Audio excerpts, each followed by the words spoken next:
Cody Rhodes is going to the King of the Ring finals.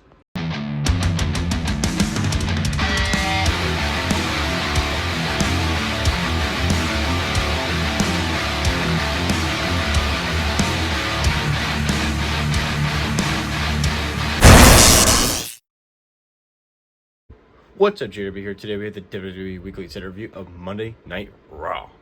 Kicking off the show, the Visionary Seth freaking Rollins comes out with Bronson Reed, Braun Breaker, and Paul Heyman, the Wise Man. And Seth Rollins pretty much says how people keep on getting in his way.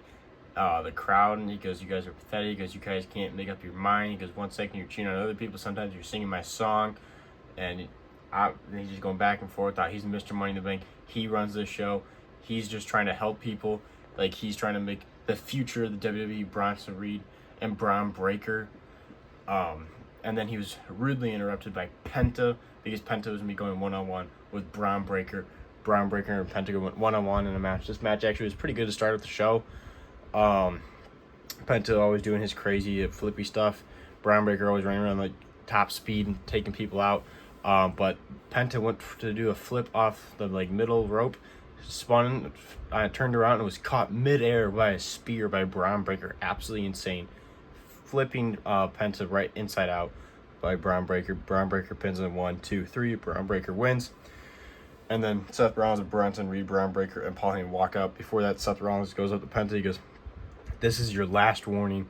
Stay out of my business and stay out of my way." So, and Penta was yelling no. So, I guess Penta just hasn't learned that if he doesn't listen, he gets punished by Bronson Reed and Braun Breaker. I'm interested where this is going. Obviously, I feel like the main storyline right now for this group is LA Knight. I'm surprised there was no LA Knight action tonight. There was none at all. So you never know down the road when LA Knight's going to get involved. Maybe obviously Penta's now getting involved with this storyline with Seth Rollins and his group with Paul Heyman. But pretty good match to start off the show. Then we had Roxanne Perez versus Jade Cargill in the second semifinals match, because the first semifinals match was on SmackDown. It was Alexa Bliss versus Asuka, and Asuka won, and she moved on to the finals. It was the last person to fill the final spot. It was Jade Cargill and Roxanne Perez. The match wasn't terrible. It was kind of obvious that Jade Cargill was going to win. They're pushing Jade Cargill. I actually predicted this on the set review of SmackDown that Jade Cargill was going to win, which she did. She beat Roxanne Perez. Decent match. And I said I guarantee Jade Cargill wins the Queen of the Ring tournament, and I'm saying Naomi's going to cash in Money in the Bank on Tiffany Stratton or Nia Jax on this coming Friday night SmackDown, because they're fighting. Tiffany Stratton and Nia Jax are fighting for the Women's Championship. Naomi's going to cash in. She's going to win the title, and it's going to be Jade Cargill versus Naomi at SummerSlam. I'm just calling it. It's pretty obvious where they're going with it. But Jade Cargill won the Queen of the Ring tournament semifinals match to get in the finals with Asuka. She went up the ramp, and she was met by Asuka, and they went face to face. Michael Cole sat backstage at a quick sit down with Goldberg about why Goldberg is back to fight Gunther, and Goldberg pretty much said how Gunther disrespected him, and this is Goldberg's last match. And Goldberg said, he goes, "I'm not gonna finish by being disrespected by Gunther in front of." He goes, "That's not gonna be the last thing that my hometown remembers and everything." So he goes, at Saturday night's main event, he goes, "I'm going to beat the shit out of Gunther and show him who is, obviously show him who's boss, everything." Pretty much that's basic of the promo was. I honestly could care less about this match. Let's just have Goldberg retire so we don't have to have him come back ever again. And then Michael Cole said on commentary, he's like, well, he goes, "It wasn't showed in the interview because I asked him, what happens if you win the world title?" And Goldberg, he goes, "Well, we'll have to see." So I hope to God they do not put the world title on Goldberg. So I'm assuming if Goldberg would win, then he'd vacant the title, and then we have a tournament for the title. I just don't want to see Goldberg win. Just have Gunther put on a decent match with Goldberg and just have him retire Goldberg, and have Goldberg take his boots off and the crowd have a standing ovation or something. But we don't need Goldberg anymore. It's 2025. I mean, we need to move on. And speaking of Goldberg, Gunther came out and cut a promo about how pissed off he is that Goldberg just gets to walk out and ask for a match. And he goes, "That's all right." And he goes, "I'm going to destroy Goldberg in his last match. I'm going to retire him, sending him home." And he's like, "Goldberg, you need to prepare your kid to be embarrassed again, because he goes, what I'm going to do to you at Saturday Night's Main Event. He goes, I'm going to destroy you, Goldberg. He goes, it is no longer 1999 when you were a menace to wrestling. It is now 2025. He goes, I am the best in the world. He goes, I'm going to destroy you. I'm the best professional wrestler in this business. You don't stand a chance against me, and I'm going to retain my World Heavyweight Championship. So Gunther is locked in. He's serious. I really hope Gunther beats Goldberg. Like a major mistake by WWE if they have Goldberg beat Gunther. I hope Gunther just beats the holy shit out of Goldberg. Karrion Kross has really gotten to Sami Zayn finally. Sami Zayn was backstage walking around when he was interviewed, and then Karrion Kross, they were interviewing Sami Zayn about how he lost in the King of the Ring semifinals against Randy Orton, and now he's losing his opportunity to get closer to the world title shot.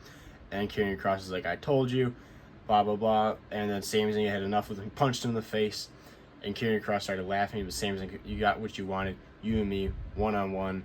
And he goes, I'm going to make this match official. So I don't know when this match is going to be, but Karrion Kross was happy because that he finally got what he wanted. It seemed like he was happy, laughing, and smiling.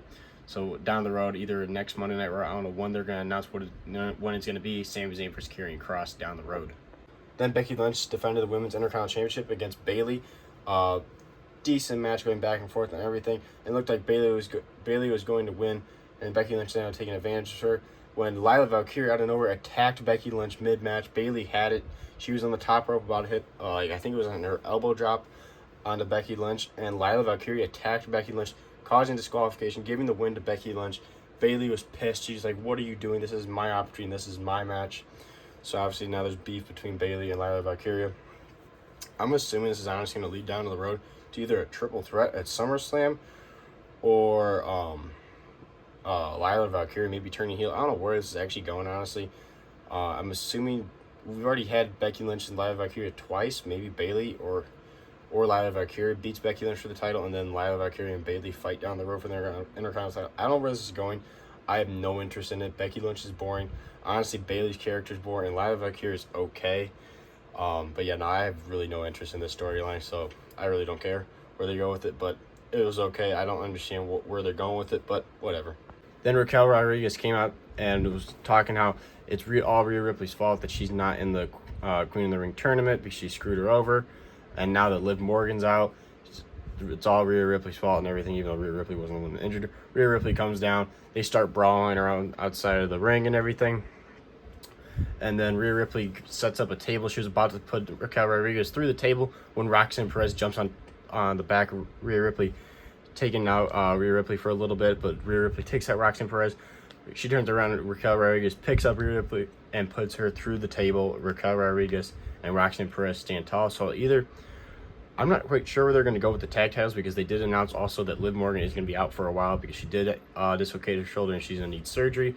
So I'm wondering maybe they give the other tag title to Roxanne Perez, or they're going to have Raquel vacant the title, because obviously Liv Morgan's going to be out for a couple months. But I wouldn't mind seeing Raquel and Roxanne Perez have the tag titles and have a little run with that. I'm not sure where they're going to go with it.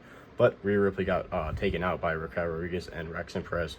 Then it was main event time. Definitely the best match of the night. Cody Rhodes versus Jey Uso. The first time of them fighting in a very long time. Them going one-on-one. They've been together pretty much since Cody came back as friends and everything. They've won the tag titles together. They've won War Games together. They've taken down the Bloodline together and everything. So they finally had a fight to get to the finals to face Randy Orton in the finals of the King of the Ring tournament. It's either Cody Rhodes or Jey Uso. They had a banger of a match going back and forth. Jey Uso hit Cody with everything he had. Spears, Samoan Splash, everything, Crossroads. He tried even using Cody's own move, the Crossroads, and Cody still kicked out. He couldn't beat him. He hit Cody with another spear, though, went up for another Samoan Splash, and Cody went up there, hit him with a superplex, and then hit him with the Crossroads. 1, 2, 3. Cody Rhodes picks up the victory against Jey Uso, and it's me, Cody Rhodes versus Randy Orton, mentor versus student at at United Champions in the King of the Ring finals. I'm so excited for this match. I predicted it a while ago, and WWE made the right decision of having this be the finals. It's going to be a banger. Whoever wins, obviously, is going to pick John Cena as the champion they're going to face at SummerSlam. I got a feeling Cody's going to win this, and then Cody's going to dethrone John Cena, so John Cena can have the last couple months of his farewell tour not as champion. And then hopefully down the road we can get Randy Orton versus Cody Rhodes for the WWE Championship, because that would be awesome. Also, would not be upset with having Randy Orton winning it and have Randy Orton beat John Cena for the WWE Championship, and then have Cody Rhodes chase Randy Orton for the WWE Championship. That would be awesome too. Either one, it's a win-win for me. I'm a huge fan of Cody Rhodes, huge fan of Randy Orton, huge fan of John Cena. So I'm very excited right now about all this. But overall, great match. Cody Rhodes and Jey Uso hugged at the end. Jey Uso raised Cody Rhodes' hand, showing respect and everything. It was just business. Whoever won would get their rematch, trying to get their opportunity for their rematch for their World Heavyweight Championship or the WWE Championship. But overall, this Monday Night Raw wasn't the greatest, wasn't the worst. I know some people I saw already hating on it, like it was kind of slow. I didn't think it was terrible. Obviously, the main event, in my opinion, was a great match. But overall, it was an okay Monday Night Raw. So I'm going to give it 3 out of 5. This is JRW.